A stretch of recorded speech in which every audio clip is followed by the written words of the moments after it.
There are other types of formats that you can save data in beyond the tabular format, beyond or the CSV file or text file. These are also textual formats, but they're a little bit different from the tabular data that we've talked about before. And the two main functions for writing out data are dumping and deputting. So, and the idea behind these types of formats is that they're text formats, but they're not really formatted in a way that's in the same as like a table, because they contain a little bit more metadata. So data about, for example, the type of the data in each object, for example. So if you dump or you deput a data frame, it will include in the output the class of each column of the data frame, so you don't have to specify it when you read it in. And so the advantage of using this type of mechanism to store data or to read data is that you don't have it's still a textual format, which can be useful, but it also contains metadata, so that you don't have to specify it every single time you read it in. Because then, if the metadata do not get carried with the data set itself, then they can get lost if they get transferred somewhere else. And if you don't remember what the metadata are, for example, the classes of the different columns, then you kind of have to reconstruct that from scratch. So that's one advantage of using a function like dump or deput to output data from R. And similarly, the functions for reading data that have been outputted using dump or deput are source and dget. So in general, textual formats are very nice formats for storing data, because there's a number of different types of different advantages to them. First of all, they're editable, so you can, if you want to, you can edit them. I wouldn't say this is something that I would advise, but because you wanted something that's reproducible. But for example, if something gets corrupted, then you can look at the file to see if it's possible to recover it. So textual formats can be a little bit longer lived. If you're going to be storing data for a long time, sometimes it's useful to, if it's possible, to use a type of textual format, so that you can avoid potential problems with corruption. Textual formats can also work better if you're using like a version control program like Subversion or Git, where you're tracking changes between documents. And those types of programs tend to be much more useful with textual data rather than binary data, so that you can track changes meaningfully. Textual formats adhere to the general kind of Unix philosophy, which is to store all kinds of data, which generally stores all kinds of data in text. But the one downside with textual formats is they tend not to be very space efficient. So they tend to take up a lot of space, and so it often need to be compressed. So the deput function takes an arbitrary R object, and it will take most types of R objects except for some more exotic ones, and it will create some R code that will essentially reconstruct the object in R. So here I'm creating a small data frame. It's got two columns. The first column is called A, the second column is called B. And then I'm going to deput this data frame, and you'll see if you just call deput, it will just output the result to the console. And you can see that what I've done is it's constructed some R code.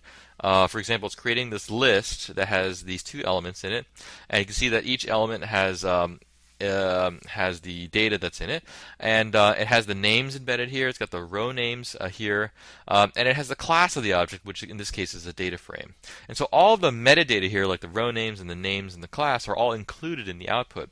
Now, of course, you generally don't want to print this to the console. It's not particularly useful. You probably want to save it to a file. So you can deput the object to a file.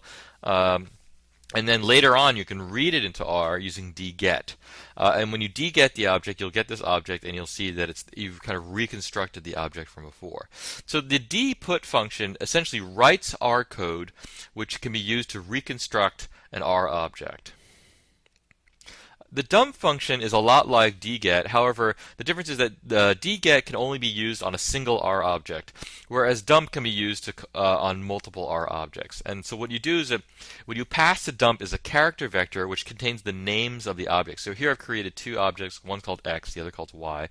And what I pass to dump are the names of those objects. So the names are X and Y, and I give it a file that I want to store the objects in, and then I can remove them if I want to. But to read those objects back into R, I can call the source function on that file, and you'll see that the Y object and the X object have been reconstructed.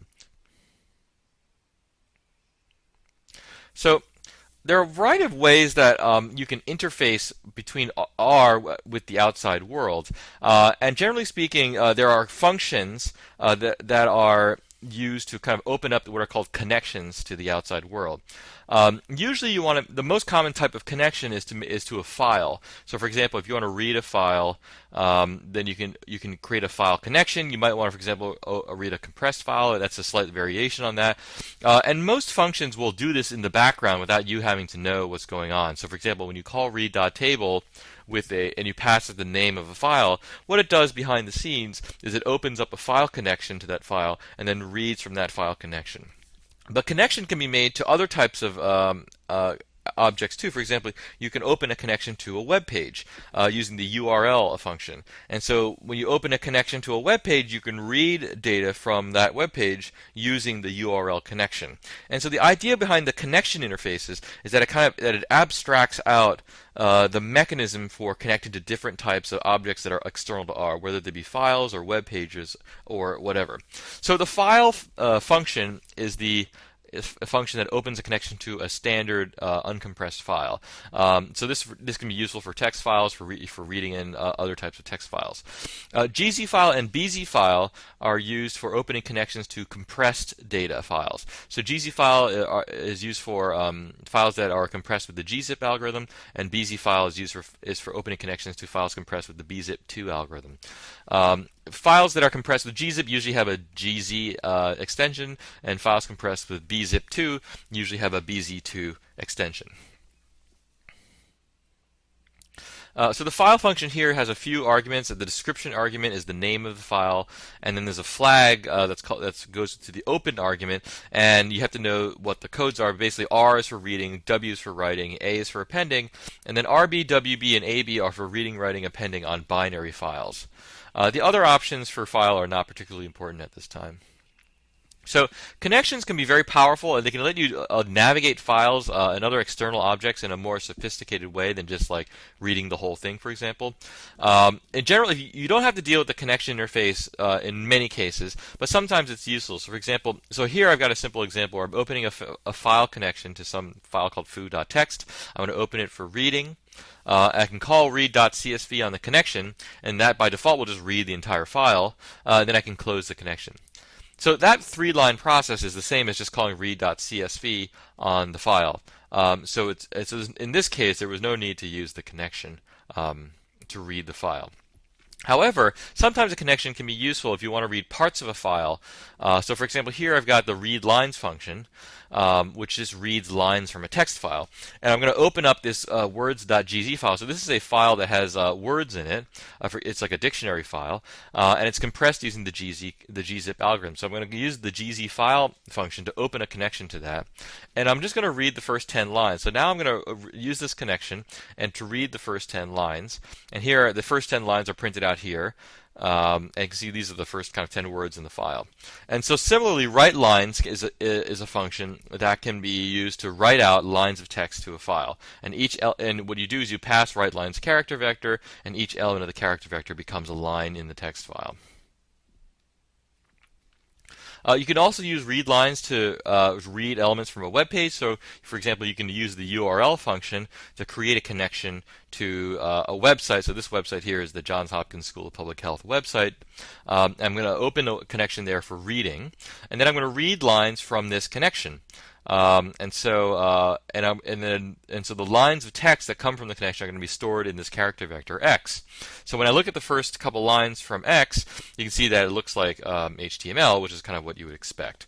And so the URL function is useful for creating a connection to kind of a non-file object, and then using read.lines is useful to read the text from that connection. So this is another way to read data beyond using functions like read.table or read.csv.